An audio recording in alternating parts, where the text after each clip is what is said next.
shit ton of books. I have like a little bookshelf just right here. And a few of them are books that I read when I was a kid. And so I bought them just for nostalgia's sake. And if you ever read these as a kid, I hope it's nice and warm. A warm memory to revisit, you know. That, and I just remember really liking this story as a kid. I loved the drawings, the illustrations. So, I have here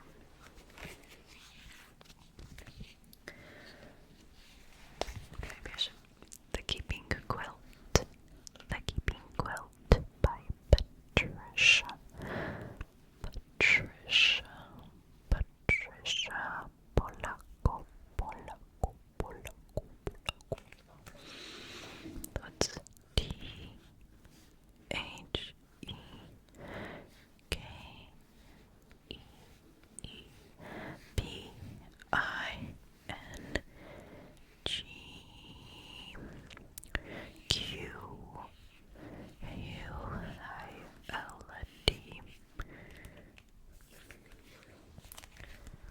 Also, I just don't want to do anything too crazy because it's late and I don't have nails anymore because I got very stressed and I just bit my natural nails off.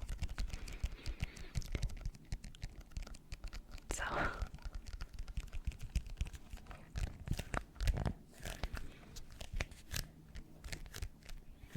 why don't we just get into it?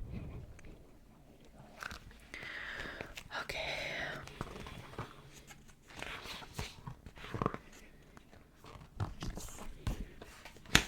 See, just like look at how nice these illustrations are. You can see all the people on the boat. It's very nice. Okay. When my great-grandma Anna came to America, she wore the same thick overcoat and big boots she had worn for farm work. But her family weren't dirt farmers anymore. In New York City, her father's work was hauling things on a wagon, and the rest of the family made artificial flowers all day. Everyone was in a hurry, and it was so crowded, not like in back home Russia. But all the same, it was their home, and most of their neighbors were just like them.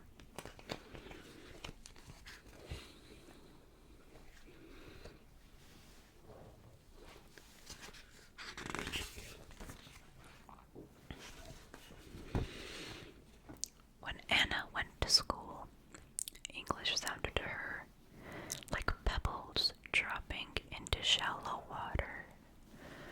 Shh. Shh. Shh. In 6 months, she was speaking English.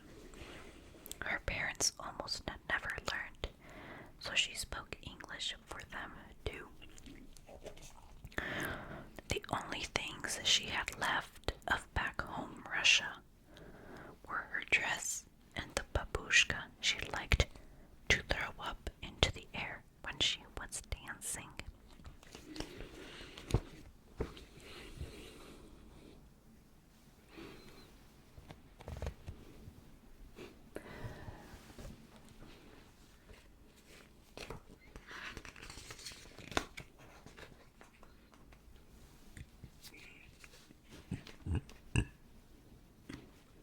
And her dress was getting too small. After her mother had sewn her a new one, she took her old dress and babushka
Anna's mother invited all the neighborhood ladies. They cut out animals and flowers from the scraps of clothing.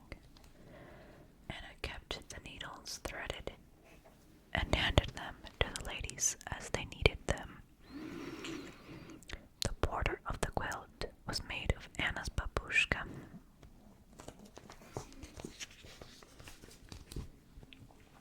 And they're all sitting around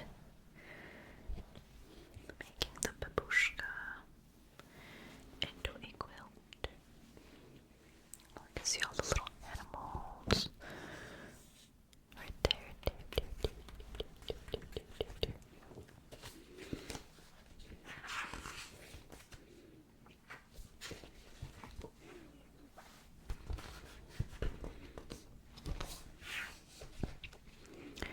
On Friday nights, Anna's mother would say the prayers that started the Sabbath. The family ate challah, I think you said, and chicken soup. The quilt was the tablecloth. Anna grew up and fell in love with great-grandpa Sasha. To show he wanted to be her husband, he gave Anna a gold coin, a dried flower, and a piece of rock salt, all tied into a linen handkerchief. The gold was for wealth, the flower for love, and the salt so their lives would have flavor. She accepted the hanky. They were engaged. There they are.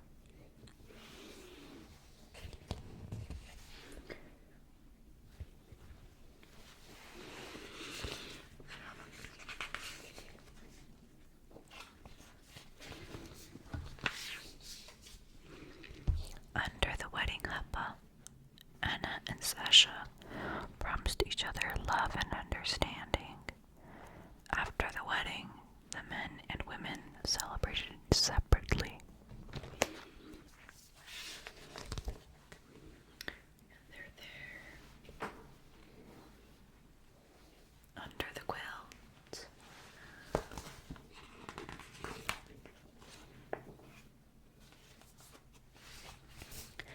When my grandma Carl was born, or Carla, Anna wrapped her daughter in the quilt to welcome her warmly into the world. Carla was given a gift of gold, flour, salt, and bread. Gold so she would never know poverty. A flour so she would always know love. Salt so her life would have flavor. And bread so that she would never know hunger. Carla learned to keep the Sabbath and to cook and clean and do washing. Married you'll be someday, Anna told Carla. And ...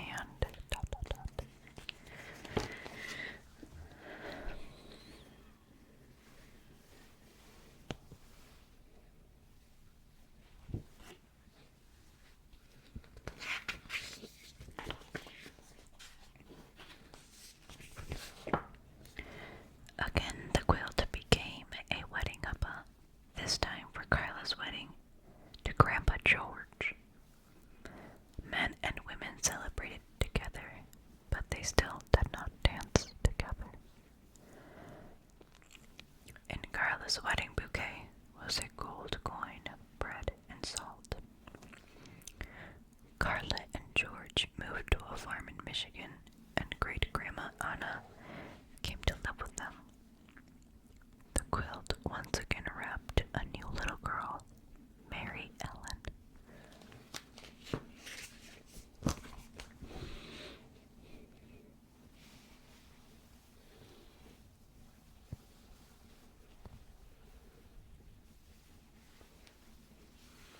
I love these illustrations. I don't think I'm doing them justice. Mary Ellen called Anna Lady Grandma. She had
first time, friends who were not Jews came to the wedding.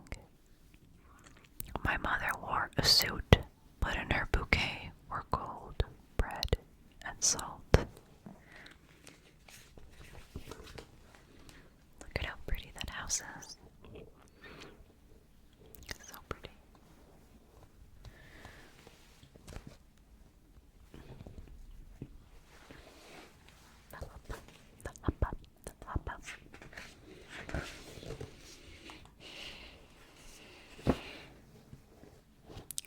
The quilt welcomed me, Patricia, into the world. And it was the tablecloth for my first birthday party.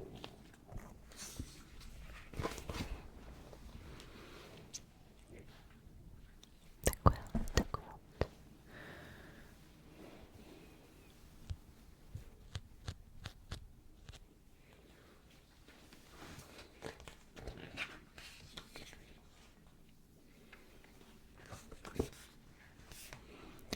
At night, I would trace my fingers around the edges of each animal on the quilt before I went to sleep.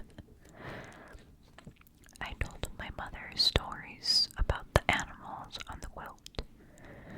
She told me whose sleeve made the horse, whose apron had made the chicken, whose dress had made the flowers, and whose babushka went around the edge of the quilt.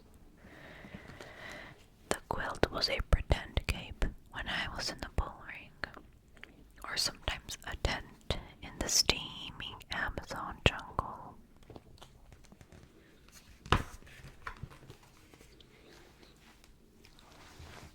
She traced it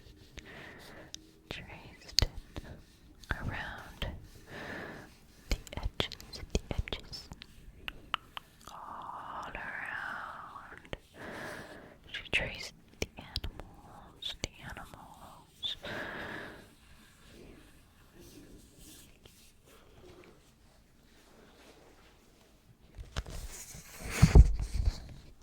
The tent.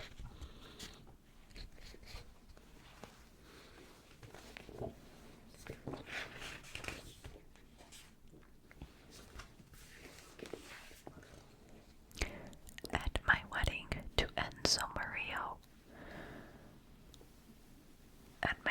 to Enzo